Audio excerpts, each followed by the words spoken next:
Start recording. Assalamu alaikum. Today we start with the gas power cycles. We have the engine cycles first before we go with the gas turbine cycles.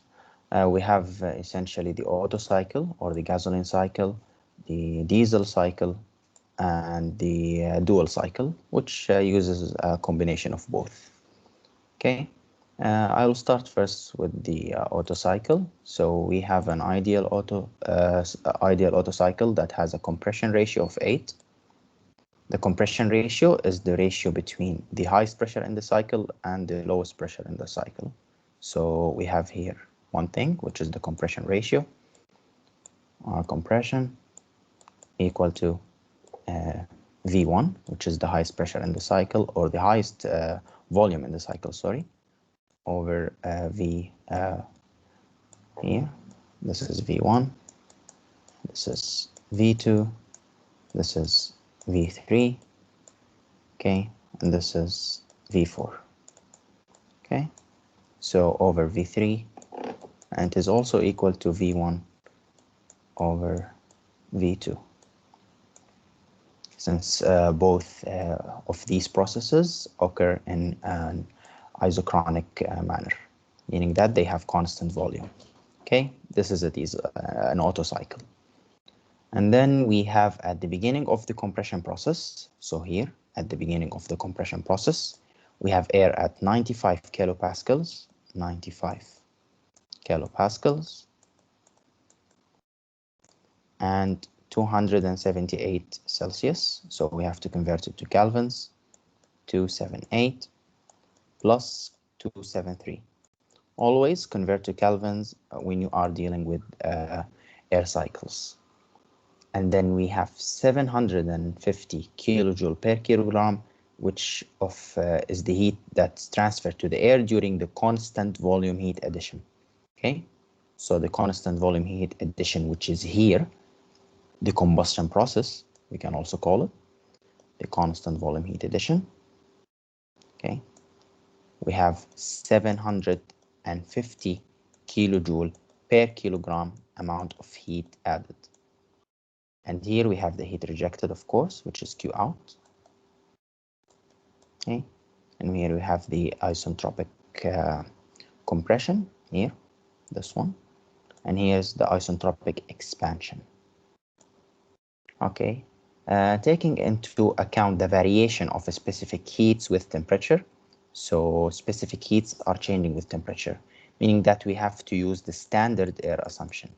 Standard air assumption. The standard air assumption assumes that the specific heats are variable, and thus we cannot set them to be at room temperature or at any temperature. So we cannot use Cp and Cv.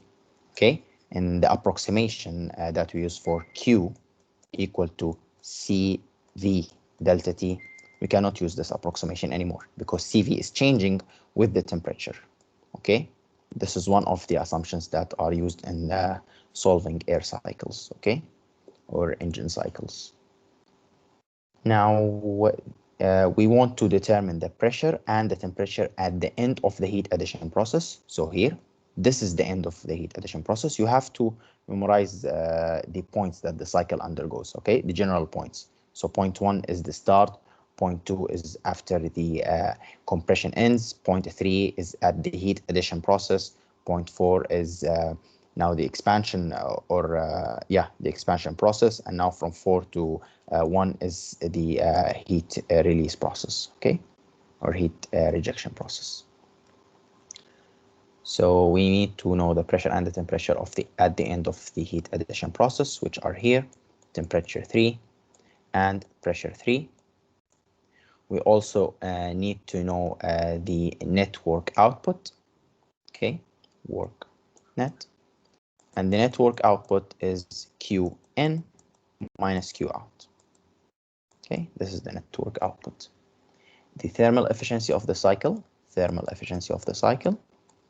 which is equal to 1 minus Qn Q out over Qn. And then we have the mean effective pressure for the cycle. The mean effective pressure for the cycle, which is the work net of the cycle over the difference in the volume, okay, delta V in the cycle, or we can also call it V1 minus V2, or we can use alternatively V1 minus V3 or V4 minus V3, anything but the difference between the highest volume in the cycle and the lowest volume in the cycle. This is it. So here when this is the piston here moving, so this is the top dead center, TDC, and this is the bottom dead center, okay.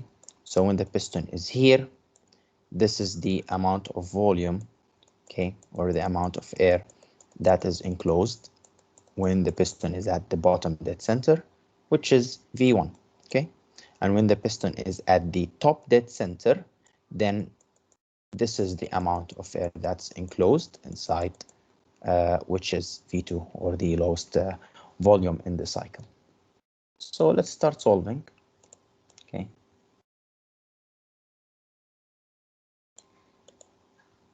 Now to know point 3, we need to move from 1 to 2 to 3. Do we have enough information at point 2 to start directly from point 2 to 3? No. So we have to go step by step. Now in point 1, we have two things. We have the pressure and the temperature, okay? And we know that this process is isentropic, yeah? This is the isentropic process here. Going from 1 to 2 is an isentropic process. You have to know it. So what do we do in isentropic processes when we have the standard error assumption and not the cold error assumption? We need to use the ratio relationships, okay? So the ratio relationships are essentially like this: P2 over P1 equal to the relative pressure of 2 over the relative pressure of 1. Or alternatively, we can use V2 over V1 equal to the relative volume at 2 to the relative volume at 1. Okay? So either this or this. Now that we know the pressure and the temperature, I'm going to use these. Okay? So,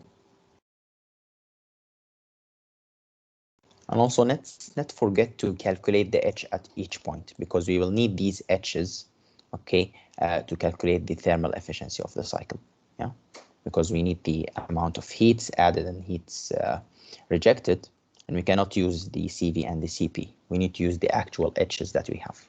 So firstly, we have the temperature at point 1, which is, let me calculate it, which is 278 plus 273, okay, that is 551, okay, Kelvin. So now I go to table A17. Remember, when you have standard error assumptions, you go to the tables and use the ratio relationships. Then 551, it's not a direct entry in the table, so you have to interpolate, okay? And you interpolate between 550 and 560, okay, to get the H that you need, which is H1, okay? Now how to interpolate? H1 minus the 500, oh sorry, we need the U's and not the H's, because we have a closed cycle, so remember that. U1 minus the U at 550, which is 396.86 over the temperature, which is 551 minus 550, which is equal to, now we take two values that are known, which is the 550 and the 560. And we know the value of U for both, which is or 404.42 minus 396.86. That's how we interpolate essentially to get U1. So at the end, U1 will be 551 minus 550 equal to 404.42 minus 396.86, 560 minus 550. I have a value that is pretty much close to 550, which is this value 397.61. Okay, so this is the value that I get for U1 using interpolation. I assume that you are familiar with interpolation, but I just did it so because this is the first point. Okay, now I need to get with me the relative pressure or the relative volume to proceed in the solution. Okay, now for now I will use the relative volume because okay, so the relative pressure, okay, U1, and the relative volume and the relative pressure can also be interpolated for the 551 Celsius. So we can just take the values at 550 now for the sake of convenience and to make it shorter, but you have to interpolate and get them. So I have 133.1, and I have here 11.86. Okay, now I know that the relative pressure at 2 over the relative pressure at 1 should be equal to the pressure at 2 over the pressure at 1. And also I know that the relative volume at 2 over the relative volume at 1 should also be equal to the volume at 2 over the volume at 1. Yeah, and I have a compression ratio of 8. The compression ratio is the ratio of the volumes in the cycle. So this represents the reciprocal of the compression ratio, which is 1 over 8. Yeah, because V1 is the maximum and V2 is the minimum. So this is the reciprocal of the compression ratio. Yeah, and then this term, it only misses V relative 2. V relative 1, I can get it from here. Okay, so I will not use the pressure relations. So how much is VR2? Then VR2 will be equal to 1 over 8, which is the reciprocal of the compression ratio, multiplied by 133.1. Okay, which will give me a value of 16. Remember that these are not the exact values because I'm just following the properties at 550 degrees Celsius, which are not quite true because it's at 551 degrees Kelvin, but just to make it faster. So this is VR2. And after we get VR2, now we need to go to the tables. And in the tables, we see where is VR2 that we have, which is 16.61. So I can see 16 is between 100 or 1160 kelvins and 1140 kelvins. Okay, this is the two values that are in between. Okay, so from these you get what's the temperature, you interpolate to get what's the temperature at 2, what is the internal energy at 2, what is the temperature at 2, and that's it. Okay, you get the internal energy and you get the temperature. So far we reach point 2, we know the temperature of point 2, and we also know the internal energy at point 2. So what's the next step to do? Now process 2 to 3, it's not an isentropic process. So now the ratio relationships are no longer applicable. What can we do? We can use the gas relationships or the ideal gas relationships, which are PV over T equal to PV over T. Yeah. So 2, 2, 2, 2, 2, and 2. Okay. We can use these relationships. 3, 3, and 3. We can take this phi with this phi since they are equal, because this is a isochronic heat addition process, so the volume is constant. Now we lift up with P over T over P over T.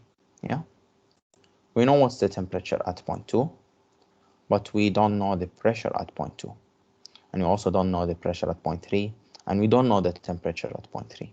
Okay, so there must be an information that will lead me to get these values.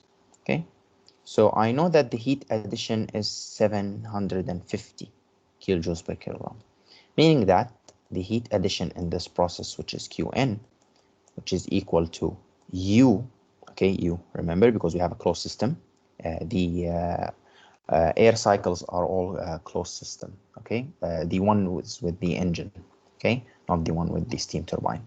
That will be a different story. So because it's basically taking part all inside the combustion chamber, all inside the cylinder, okay, which is a closed system. U3 minus U2, okay. So we can use now this information. Substitute the 750, and you remember that we got U2, yeah? We got U2 from doing the interpolation after we knew VR2, okay? We can get now anything we want, yeah? We can get the temperature, we can get the internal energy, we can get anything. So we got U2. Now U3 can be calculated, yeah, because U2 is known and the heat N is known. So no need to use these relations. And if we could apply them directly, we would have done that. But there is more unknowns in the problems, yeah, because this is an unknown, this is an unknown, and this is an unknown. So we end up with knowing what is U3, okay? And now, after we knew what's U3, we now want to know the properties at point 3, because this is part A of the question. You see, you cannot directly go to point 3 unless you gone through all these points. So point 3 here, we know the U of it, U3. We now can get the temperature, yeah. And after we got the temperature, yes, we can also get any other properties that we want at this point, yes. The temperature can be got from U3, yeah, and other properties are going to be carried out using the PV, okay, or the P small v, we can say,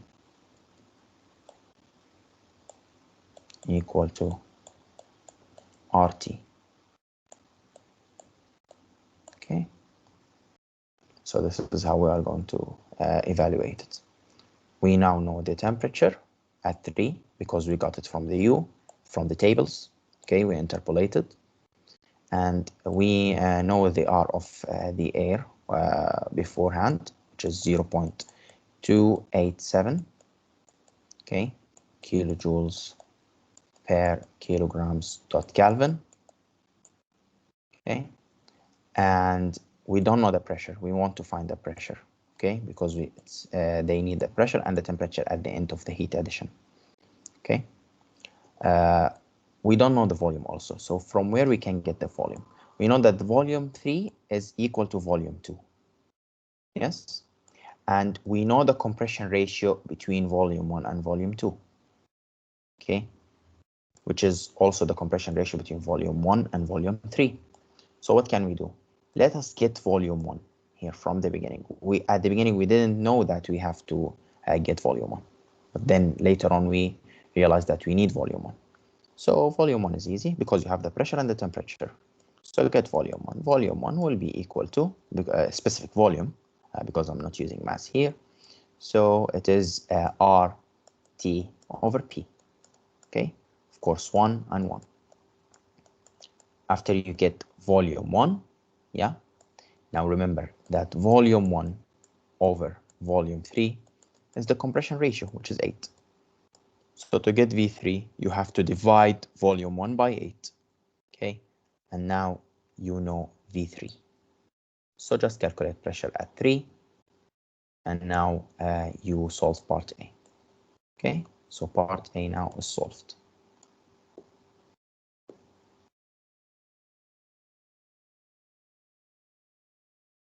Okay.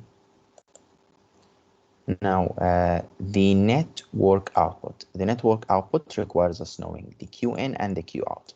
So still, we need to go to point 4 now from point 3.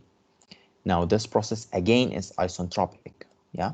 Remember, the heat addition and the heat rejection processes are the only two that are not isentropic. Yeah. But these two processes here and here, the expansion and the compression, are isentropic processes. So again, the same thing for isentropic processes using standard air assumption, we have to use the ratio relationships. So I will say that volume, okay, the volume at 3 over the volume at 4 equal to the relative volume at 4 over the relative volume at 3 over the relative volume at 4. And now we know that this is the compression ratio again. How is that? That is the ratio between the highest volume to the lowest volume. Isn't V4 the same as V1 and V3 the same as V2? So still, this is the ratio between the highest and the lowest volumes in the cycle. So this whole ratio is equal to 8 because the, 3 is above. No, it's also the reciprocal because 3 is in the numerator. Okay, and we can know VR3, yeah, because we know U. Okay, in the tables, A17 tables, if you know any one of these properties for air, you can get the rest. So if you know U, you can get now the rest. If you know the relative volume, you can get the rest. If you know the relative pressure, you can get the rest. If you know the temperature, you can get the rest. So at point 3, after we calculated the U at point 3 using the heat addition equation, we can get the T and we used it here, and the volume, we got it back from volume 1, and also we can get the relative volume, okay, using the same U here. Okay, interpolate and then get your value, okay, for VR3, and then substitute it here. So now we know VR3, okay, and we know the compression ratio, which is here. Now we only need to get the relative volume at 4. After we get the relative volume at 4, this can also give us the T at 4 and the U at 4, and we can get many things at 4, okay? Also the H, anything that you need. So now we know the temperature, we know the U, and then after we now know the U, now the heat rejection can be calculated, which is Q out equal to U4 minus U1. Yeah, U1 is essentially gotten from here, these two, okay, the temperature and the pressure. Remember that in table A17 also the internal energy and the enthalpy are functions of temperature only. Yeah, so what's important is that you know the temperature. The pressure maybe will help you in using the ideal gas relation to get other properties and then equate them or something like this. But to get any properties from the table, okay, or to get the internal energies and the enthalpies, they are only function of temperatures, so the pressure doesn't matter. So use this temperature was 551 kelvins to get the internal energy 1. Okay, now internal energy at 4 minus the internal energy at 1 will give us the heat rejected. Okay, so now we know the network output, which is in fact, network Qn minus Qout. And then we want to calculate the thermal efficiency of the cycle, which is again an easy task since we know both these quantities, Qout over Qn. And now what's left is the mean effective pressure for the cycle. Now the mean effective pressure for the cycle, as I told you before, it is the work net over the maximum volume minus the minimum volume, okay? Because we are using here small quantities or specific quantities which are divided by mass, I have to use the volumes that are divided by mass. So I have to use V1 small minus V2 small, okay? I know V1, yeah, because as I told you, I can calculate it from here, PV equal to RT, okay? And we calculated it already before, to use it here and equate it with this, use the compression ratio and then know what's the volume at 2 and then therefore the volume at 3. So substitute the volume 1 and volume 2, as we said, it's a ratio from V1 since they are established together in this compression ratio, or you can get the value already here directly from which we get it to solve the ideal gas equation for 3, okay? Because 3 and 2 have the same volume again. And this is the mean effective pressure. The mean effective pressure, its definition is that here you have in the PV diagram, and this is your cycle as we talked in the PV diagram. So the work is the work here. This is the area enclosed, yeah? This will be the work. So if we need to maintain a pressure, we need to maintain a pressure that will give the same amount of work that was produced by this cycle. So this pressure, this is what it be, the mean effective pressure. So if we applied a pressure that is equal to the mean effective pressure constantly, okay, with changing volume, we can get the same amount of work if we execute that cycle that we have, okay? Or if we ran that cycle that we have.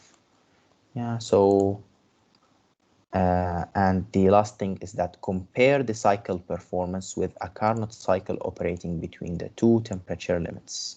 What are the temperature limits in this cycle? The temperature limits in the cycle are the temperature 1, which is the initial temperature before the combustion process happened and before even the compression process happened. And the maximum temperature in the cycle is temperature 3, which is after the combustion, okay, after the combustion process. So operating between those two limits, what is the maximum efficiency that I can get? It's the Carnot efficiency, yeah? Remember the efficiency for the Carnot engine, okay, for the Carnot was equal to 1 minus, yeah, T1 over T3 or TL over TH. So let's calculate this one, okay, together. I have the values or the final values for them. The temperature at 1, we knew it, which is was 505.1, yeah. And we also know the, okay, 1 minute. It stopped recording, I don't know why. Okay, let me record it again. Well, let me share it again. Share. No, not this one.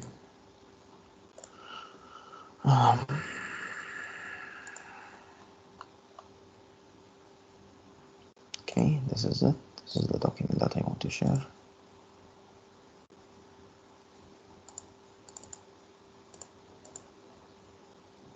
Yeah. Okay, this is it. So our initial temperature was 278 Celsius. 278 Celsius plus 273, which will be 551. Okay. This is the initial temperature of the cycle. and we also need the final temperature of the cycle, or the temperature 3.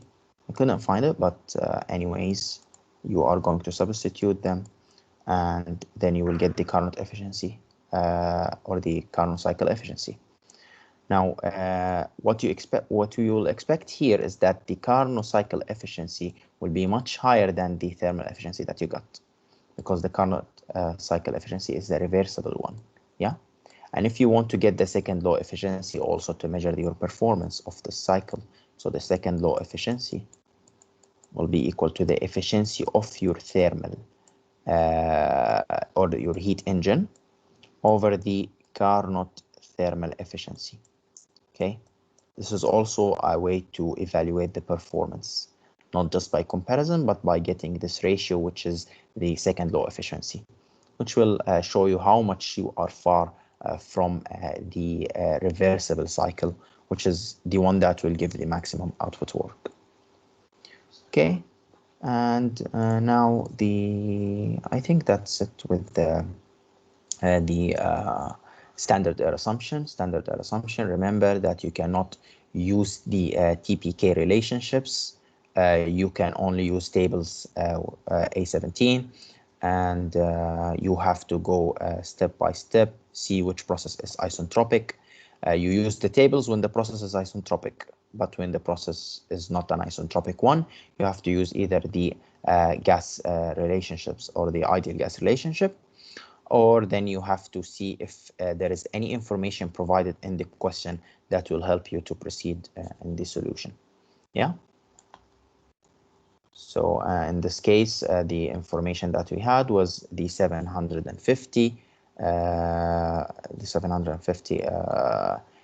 amount of heat that was added. Okay.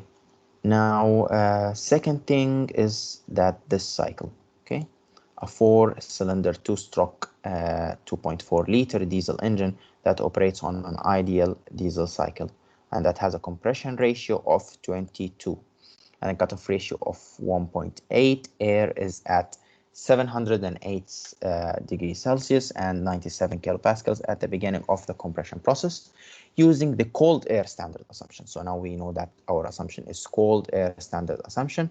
Cold air assumption refers to when you use a constant specific heat throughout your calculation or your analysis of the cycle. So what do you notice here? This cycle is a diesel cycle, yeah? So the diesel cycle have somehow a slightly different configuration than the Otto cycle, which is that you start here from V1, yeah? This is the PV diagram. You have the isentropic compression, no worries, okay? And this is V2, okay?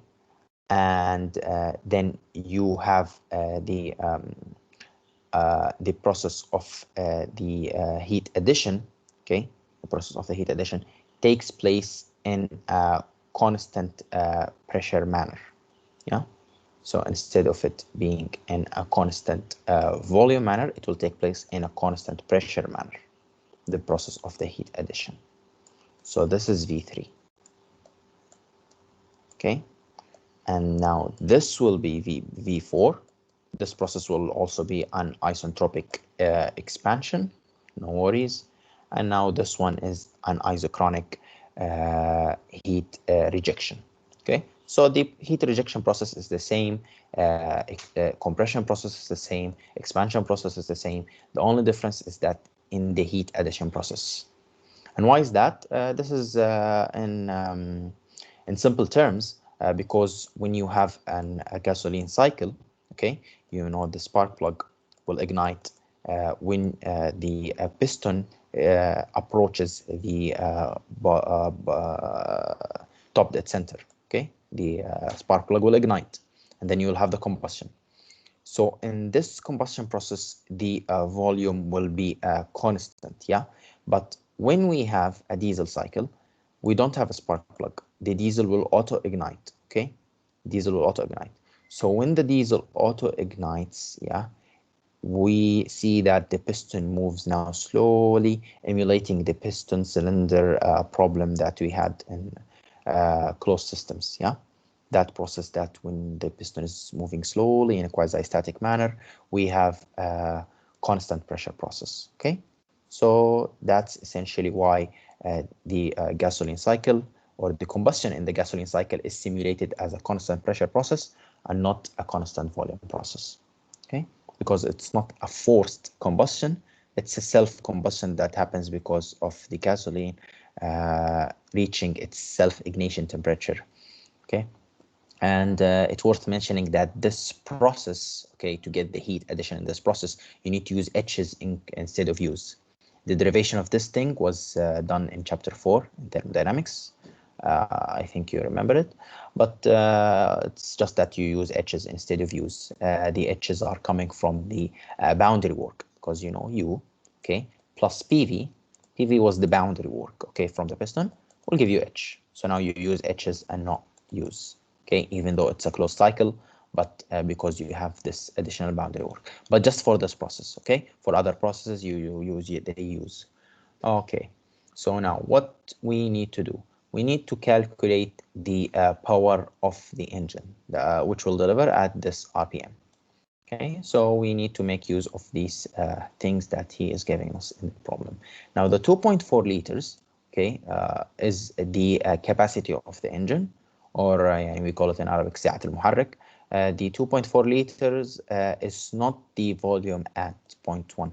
Okay, sometimes solution manual use it as the volume of 0.1, and also you have a problem in the homework that uses this capacity of the engine as volume 1, which is the maximum volume.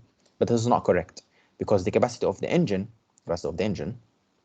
okay, that volume, if we have, this is the piston, okay, so now the piston is have a circular shape, okay, this is a circular shape, and this diameter of the piston is called the bore, yeah, and now the displacement that you have is called the stroke, okay, or the distance that the piston will travel between the top dead center and the bottom dead center. This is the bottom dead center, and this is the top dead center. Yeah, and we know that the volume at the top dead center, is V2. Okay, yeah, it's the minimum volume in the cycle. And the volume at the bottom dead center is not the, it's also the maximum volume, okay, which is V1, yeah, the maximum volume at the cycle. And the difference between them, the work over the difference between them will give you the mean effective pressure.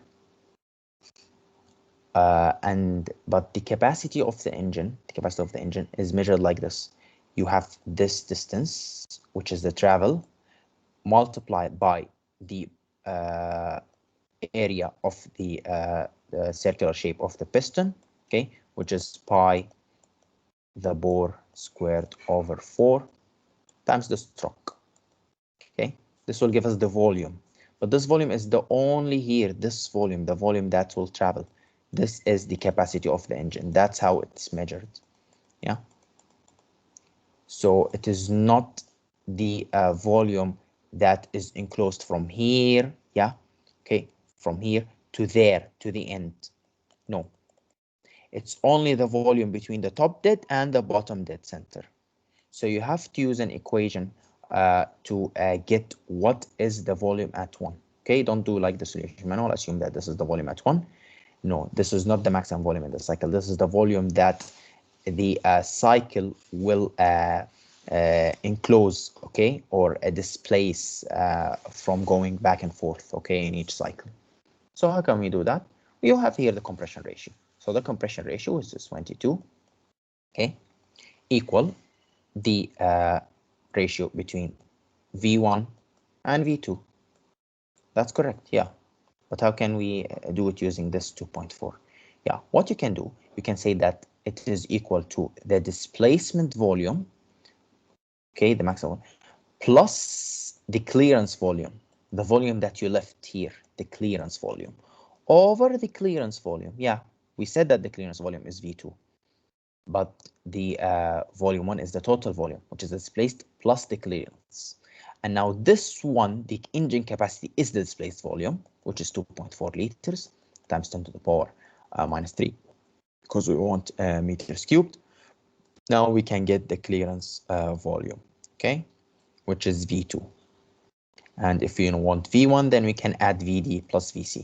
Okay. Sometimes I think why they take this as V1, because maybe sometimes the displacement volume is so small.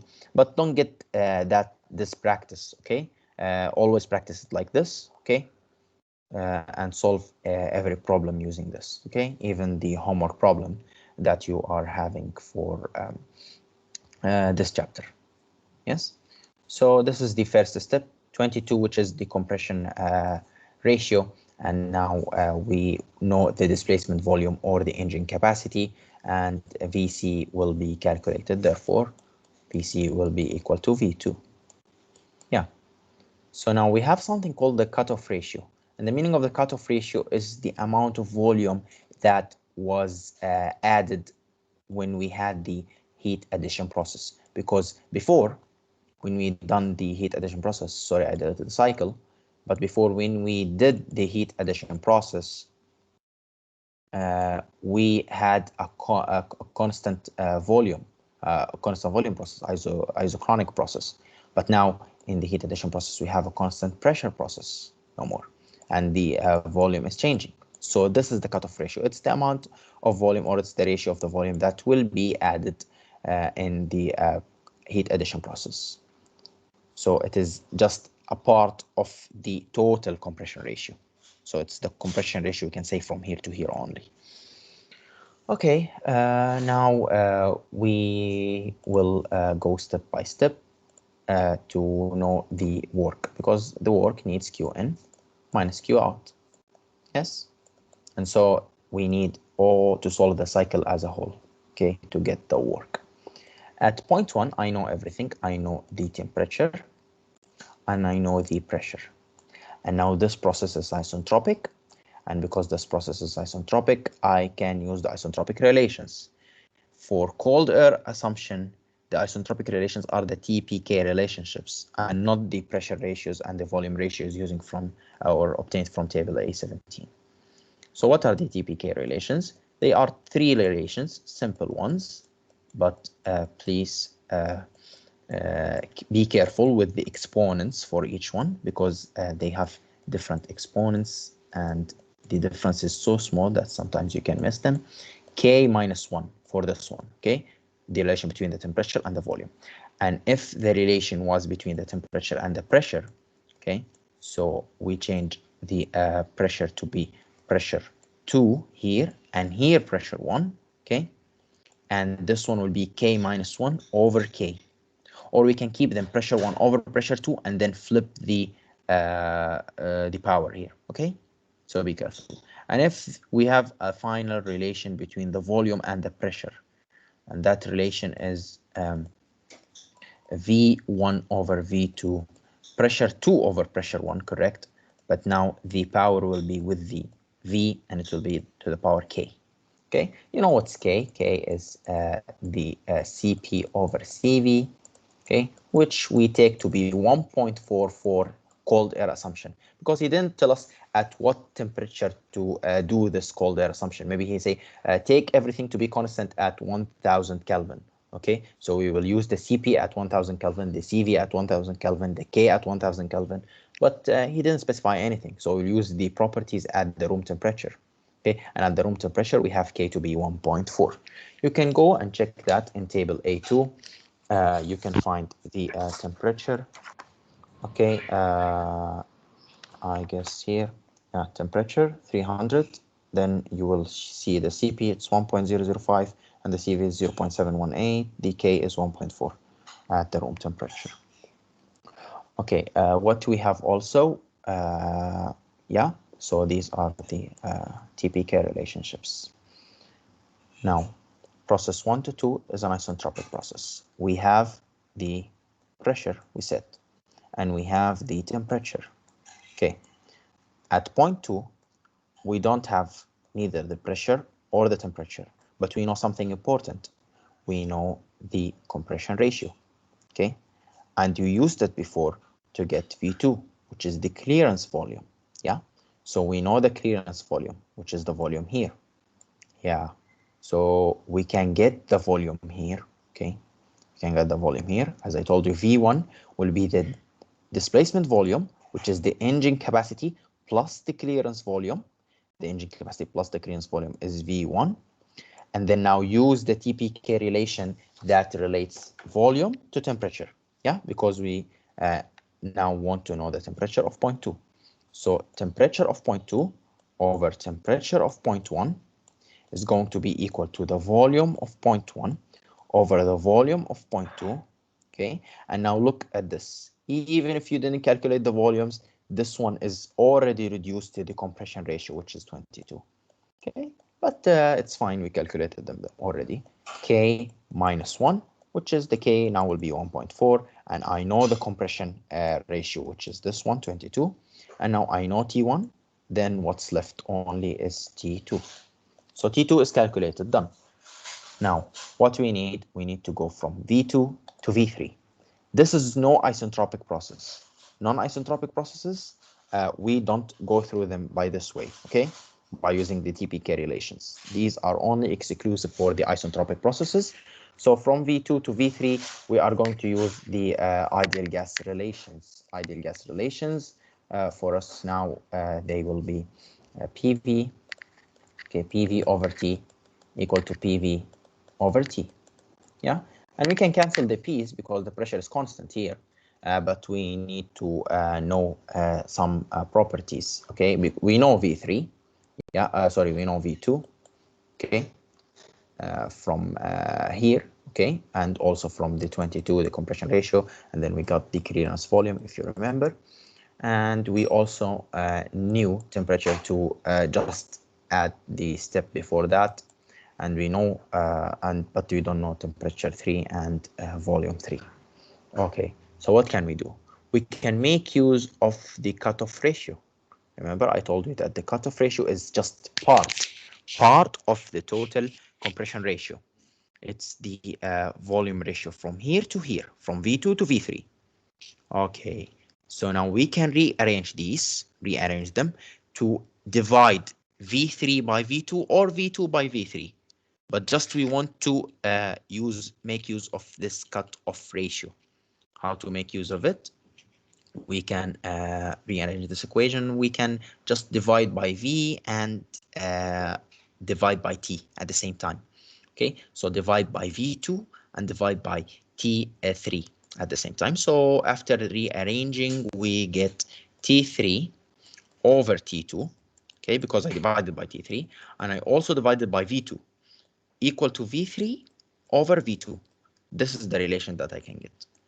And now this will reduces to, or will be reduced to 1.8, which is the cutoff ratio. Remember, it's the volume ratio at the constant pressure heat addition process, which is this process. And now I can know T3 because I know this and I know this. Okay, now T3 is done. Now all what's left is 0.4. Okay, now this process is isentropic, and again I can use the TPK relations. What things I know at 3?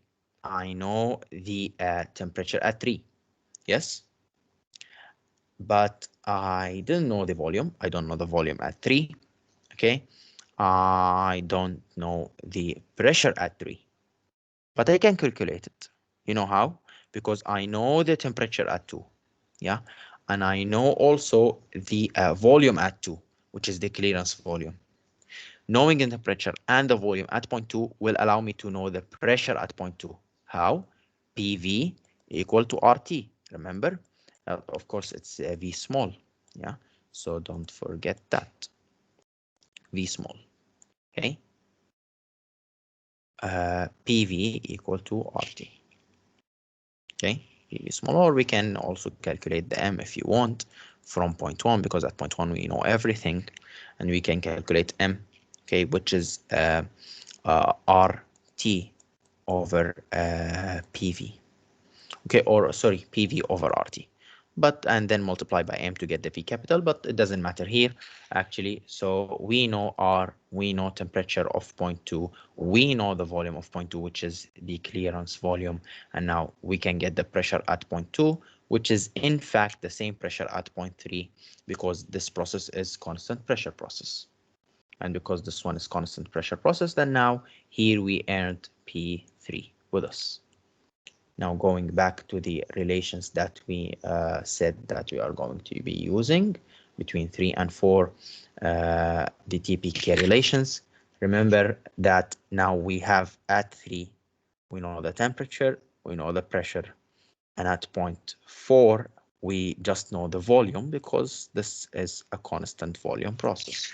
Yeah, so now we can get the volume for this process. Okay, get the volume from here, also using PV equal. I know it's a lot of work, but you should go through it step by step. And now you know the volume here, okay, at 3. And you can now use the TPK relation that includes or that relates the volume to the temperature to get temperature of 0.4.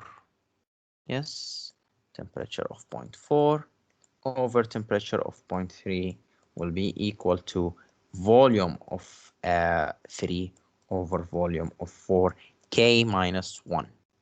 Yes, V3, it's known already from the gas relation, the ideal gas. T3 is known. T4, it's what we want to find, and V4 is known because it's already V1, and we calculated it at the first step. So now after all the temperatures, we have them. Now how to calculate the work? It's easy. The work for now will be this. Look at it. The work will be like this. Work net, of course it's work net small, will be equal to Qn minus Q out. These are also specifics, small quantities. Qn, it's not going to be U minus U because now it's called air assumption. So C, look, C, Qn will take place at a constant pressure manner. So remember, this one is the only time we will use Cp delta T. Okay, delta T, which means that T3 minus T2. And for the heat out, it's the same, constant pressure process as the same. So it will be CV T4 minus T1. Okay, then we know the work net. But this is not enough. We need to know how much power, not work, how much power. And this is only the work. And also remember that this is a 4-cylinder, 2-strokes engine. Okay, so we have to apply these things, and also we know the RPM of the engine. So this is only a game of units. You can figure it out if you thought of it with the units, but let me explain it just a bit. If we multiplied the network, okay, with the RPM of the engine, okay, the RPM of the engine, we will get the power produced for each cycle, okay, for each cycle. But this is a 4-strokes engine, okay, 2-strokes engine. And then for 2-strokes engine, it's going to produce this work for 2 strokes, about 2 strokes going, and then we produce this work, this amount of work. So how many revolution is in 2 strokes? We have 1 revolution in 2 strokes. We essentially have 2 systems, so 4 strokes and 2 strokes. 2 strokes engine will use 1 revolution per cycle, and 4 strokes engine will use 2 revolutions per cycle. Yeah, it's very simple. Let me share it here with you, or let me share an animation with you of it. Okay, I will share my screen. Here I have an animation of it, I think. Yeah, not this one. Where is it?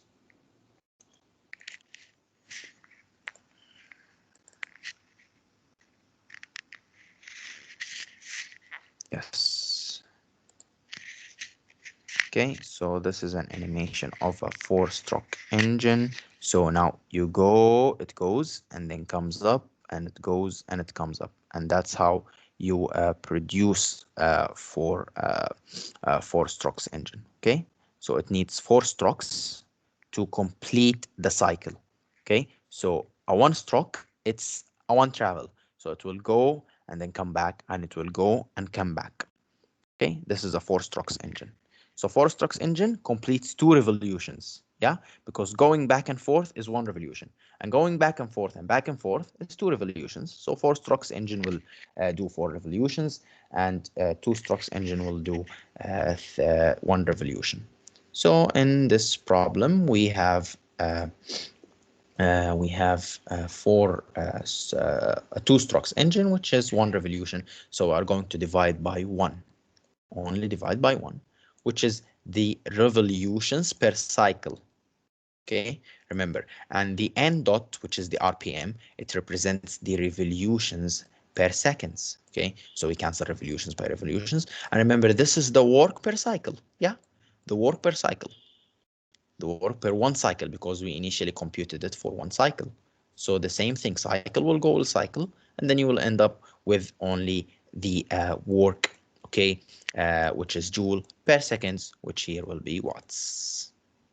Okay, so it's just a game of units, or you can apply your understanding of it. But just remember, if you have 2 strokes engine, then it's going to be 1 revolution. If you have 4 strokes engine, it's going to be 2 revolutions. And that's about it. And look, also, there is an important observation that we didn't use the 4-cylinder thing. Why we didn't use the 4-cylinder thing? Because initially we have the engine capacity, أو سعة المحرك, for 2.4 liters. Yeah, 2.4 liters, and this is for all the cylinders. When I say that this engine capacity is 2.4 liters, then it's going to be divided over the 4 cylinders. But I did my calculations using the 2.4 liters, so I already accounted for all the 4 cylinders. But if I had to do it for each cylinder alone, then here at the end I have to multiply by 4 again to account for all the 4 cylinders. But I did my calculations using the total volume, so I will not make use of this information anymore, just this one. Okay, I think by this question it is clear what is the difference between the cold air assumption and the standard air assumption. Standard air assumption, we use the table A17, and we use the ratio principles, okay, either pressure ratio or a volume ratio, usually volume ratio, because we know the compression ratio. So the compression ratio is about volume, so we will use volume ratios. Probably, most probably. And if we have standard air assumption, or sorry, cold air assumption, we are going to use constant specific heat, maybe at room temperature, maybe at other temperature, I don't know, but it's going to be constant specific heats. Okay, and we will use the TPK relations then. Okay, and for a diesel cycle, the heat addition process will take a manner, or will be executed in a constant pressure, constant pressure process. So you use H's instead of U's. This is the only time that you use H's instead of U's. And then remember that you have the cutoff ratio, which is the ratio between the volume before and after the heat addition process in the diesel cycle, because in the Otto cycle there is no ratio between the volume before the addition and after the addition. It's the same volume here, V. Okay, but in the diesel cycle there is a difference between them. Also, there is a relation, maybe, or there is a ratio that you can make use of. It's called the pressure ratio. It's the ratio between the lowest pressure in the cycle and the highest pressure in the cycle. Okay, it's usually used in diesel cycles, not in Otto cycles, because here we know this is the lowest pressure, pressure 1, and the highest pressure, it's combined, pressure 2 and pressure 3 together. So maybe you can use this pressure ratio in using, maybe when you apply the isentropic processes, maybe you are going to use now the relative pressure instead of the relative volume, if you are given the pressure ratio, of course. And that's about it. I did hear a question for the dual cycle. I don't think we have time to solve it, but I did it in details, and also with drawing the T, S, and PV diagrams for the cycles. Or just look at them, and from the looking at them, you can know the relation between. So you have both processes: the constant heat, the isochronic heat addition process, and the isobaric heat addition process. So both of them. Okay. And here, this is the TS diagram. You will extend now this point further because you increase or you add heat at 2 times. Okay, you add heat 2 times, and this will be your process. But the isentropic processes are the same. This one is isentropic, this one is isentropic, as it's said here, as constant. And this one is isochronic, and this one is isochronic, and this one is isobaric. Okay, I just made some ideas in the question that you have to use. You have to calculate the R for yourself and the CV. Everything you have to calculate it because I give you an cold air assumption in this question. So using the cold air assumption, you have to use constant CP and CV and everything. But I told you what CP to use and what K to use. So at first you have to say that K is equal to CP over CV. Now calculate the CV and then calculate the R, which is CP minus CV. It turned out that R is the same, but you have to calculate, of course, the CV, and then you need to calculate, I think, the thermal efficiency of the cycle. Okay. In general, dual cycles will give you higher thermal efficiencies than their counterparts. Okay, of Otto and normal diesel cycles. But this question, I think it have to be, or it's not have to be, it's usually pushed further than this point. It will, maybe you'll find it to be 65% or something like this. But this is only a question for the sake of demonstration, but just put it in your mind that usually dual cycles will have higher thermal efficiencies than diesel and Otto cycles alone.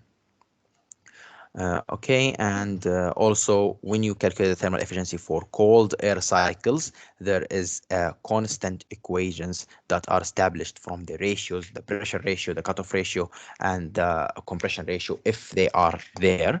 Okay, so for this question, maybe if we were asked to calculate the thermal efficiency, we could have done it just by using one simple relation. Okay, I will show you these relations.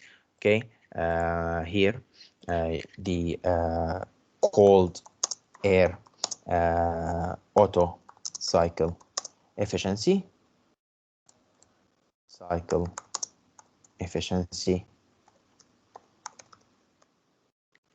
it's a constant equation that depends on the, no, this is not it.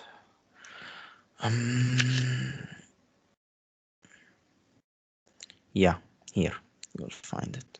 They are also mentioned in the book. Okay, this is for the Otto. You have one for the diesel, and you also have one for the dual cycle. Okay, so I put it here. This is the alternative approach using the equation. Okay, and this is the normal approach. You have to get Q out, you have to get Q in, everything. So I went through it in details. I hope that if you look at it, and if you don't understand anything, either from the first 2 questions or from this question that I solved in detail, so feel free to contact me by email. Okay, and yeah, that's essentially it. Thank you very much. Assalamu alaikum.